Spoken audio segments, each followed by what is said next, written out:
পুরো সিস্টেমটা, পুরো শিক্ষার যে পরিবেশ তাকে তার কমপ্লিট তৃণমূলীকরণ করেছে। এবং শুধু তাই নয়, শিক্ষার এই জায়গাগুলোকে সরাসরি টাকা রোজগারের একটা ব্যবস্থায় পরিণত করেছে। কসবা গণধর্ষণ কাণ্ড, যা এখন মিডিয়া বহুল চর্চিত, তার মূল অভিযুক্ত যিনি বলে যাকে দেখানো হচ্ছে বা দেখা যাচ্ছে, মনোজিৎ মিশ্র, তাকে সামনে থেকে পেছন থেকে সব রকম সহযোগিতা যদি কেউ দিয়ে থাকে, নাম উঠে আসছে সার্থক বন্দ্যোপাধ্যায় বা সার্থক ব্যানার্জি। কি হয়েছিল ব্যাপারটা? আমাদের কাছে সরকারি পোর্টাল থেকে বাংলার ভূমি, যে সরকারি পোর্টাল, যাতে কিনা আমাদের কার নামে কোন কোন জমি কোথায় রেজিস্ট্রি হয়েছে সেটা সরকার, পশ্চিমবঙ্গ সরকার যেটাকে তথ্য যার মধ্যে দেন, ইনপুট হিসেবে দেন, সেখান থেকে দেখা যাচ্ছে এই ছেলেই বলবো, যথেষ্ট ছোটই বয়সে, একদম মেটিওরিটিক রায়, ধূমকেতুর মতন উত্থান। বোধহয় লিপস অ্যান্ড বাউন্ডের সঙ্গে এই উত্থানের তুলনা করা যেতে পারে। নিজের নামে কালীঘাটে একটি ফ্ল্যাট, নিজের বাবার নামে কালীঘাটে আরেকটি সম্পত্তি, মায়ের নামে কালীঘাটের 3টে সম্পত্তি, নিজের নামে যাদবপুরে 2টি ফ্ল্যাট এবং একটি গ্যারেজ,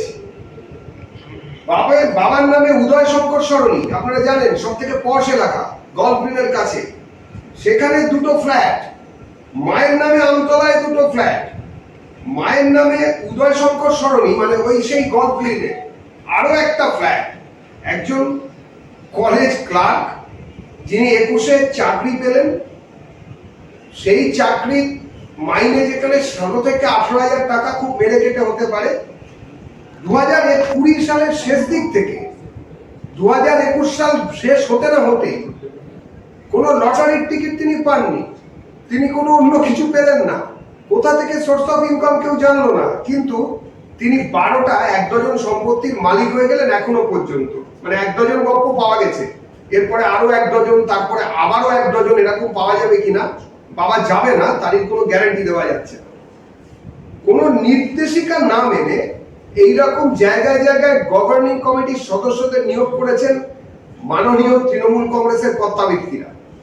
নন্দীগ্রাম সীতানন্দ কলেজে অস্থায়ী কর্মী হিসেবে এই একই রকম ভাবে সুমিত মন্ডল বলে একজনের নিয়োগ হয়েছে।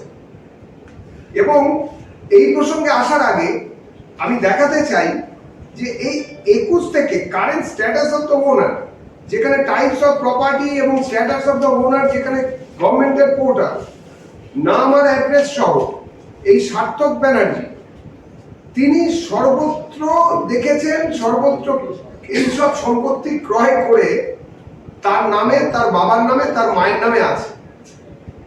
এগুলো আমাদের শিক্ষা ব্যবস্থা, এই টাকার উৎস, এবং কিছু জানতেন না মাননীয়, এটা আমরা মনে করছি না। বিজেপি পার্টিগতভাবে এর শুধু নিন্দা করছে নয়, একটা বিষয় বাংলার জনগণকে জানাতে চাইছে যে এই রহস্য বা এইরকম কত লোক আছে সেটা বোঝানোর জন্য আমরা যত দূর হয়, যত দূর যেতে হয় তত দূর যাব।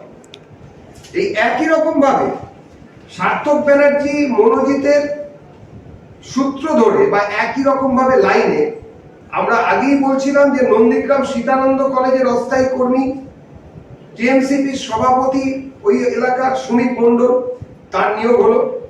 হুগলি উত্তরপাড়ার রাজা পেয়ারি মোহন কলেজ, সেখানেও টিএমসিপি সদস্যদের ঢালাও নিয়োগ হয়েছে।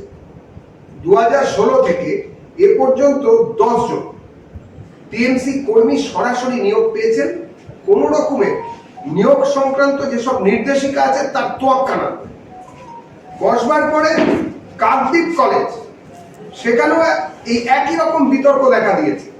2022 সালে 7 জন টিএমসি কর্মীকে সরাসরি এই অস্থায়ী করে, তাহলে এই বাংলার মানুষের, আর এই বাংলার মানুষের বাড়িতে বাড়িতে, সব বাড়িতেই এই মহিলা কমিশন কিংবা এসসি কমিশন, এসটি কমিশন, মানবাধিকার কমিশন, এদেরকে যেতে হবে। কেননা তখন আর বেছে বেছে হবে না, তখন গণহারে হবে।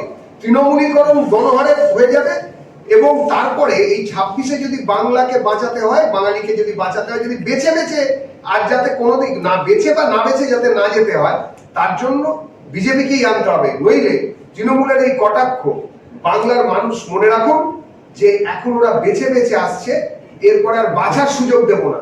গণহারে কত জায়গায় যাবে, সর্বত্রই, সব বাড়িতেই, একটা মহল্লার প্রায় সব বাড়িতেই ধর্ষণ হবে, সব বাড়িতেই খুন হবে, সব বাড়িতেই বোম পড়বে, সব বাড়ির ছোট বাচ্চা ছেলে মেয়ে যারা শিশু আছে তারা খুন হতে পারে। বলছি একটা প্রশ্ন, সেটা হচ্ছে আপনি ফ্রাঙ্কেনস্টাইনের কথা বলছিলেন, রাজ্যের আইন শৃঙ্খলার পরিস্থিতিও এই মুহূর্তে যথেষ্ট উদ্বেগে। কোথাও কি নিচু তলার উপরে শীর্ষ যারা রয়েছেন তাদের কোনো নিয়ন্ত্রণ থাকছে না, সেই কারণেই কি বারবার সমাজের এই পরিস্থিতি? দেখুন, পলিটিক্যাল সায়েন্সে একটা কথা শুনেছিলাম, when mind controls muscle, তখন তার একটা মানে থাকে। কিন্তু তৃণমূলে পুরো উল্টো, বালিঘড়ি উল্টে গেছে। এখন মাসেলরা মাইন্ড কন্ট্রোল করছে। যারা প্রথমের দিকে তৃণমূল, যারা 34 বছরের বাম অপশাসনকে ছুঁড়ে ফেলে, জগদ্দল পাথরটাকে ছুঁড়ে ফেলে যারা চেষ্টা করেছিলেন, একটা নতুন দিন বদলের স্বপ্ন যারা দেখেছিলেন, তারা আজকে ব্রাত্য। এখন তৃণমূলের বাড়ির মেয়েরা ধর্ষিতা হচ্ছে, তাদের ভিডিও করে ফেলা হচ্ছে। করছে কারা? তৃণমূলের লোকেরা। মরছে কে? তৃণমূল। মারছে কে? তৃণমূল। এরকম পরিস্থিতি এসে গেছে। সেই রকম একটা জায়গায় ফ্রাঙ্কেনস্টাইনরা শুধু তৈরি হয়নি, ফ্রাঙ্কেনস্টাইনদের এই নতুন তৃণমূলের আমলে নতুন ধরনের ফ্রাঙ্কেনস্টাইন দেখা গেছে, যারা কিনা এক ফ্রাঙ্কেনস্টাইন থেকে আরেকটা ফ্রাঙ্কেনস্টাইন তৈরি করে ফেলতে পারে। ওই দমদমের কলেজে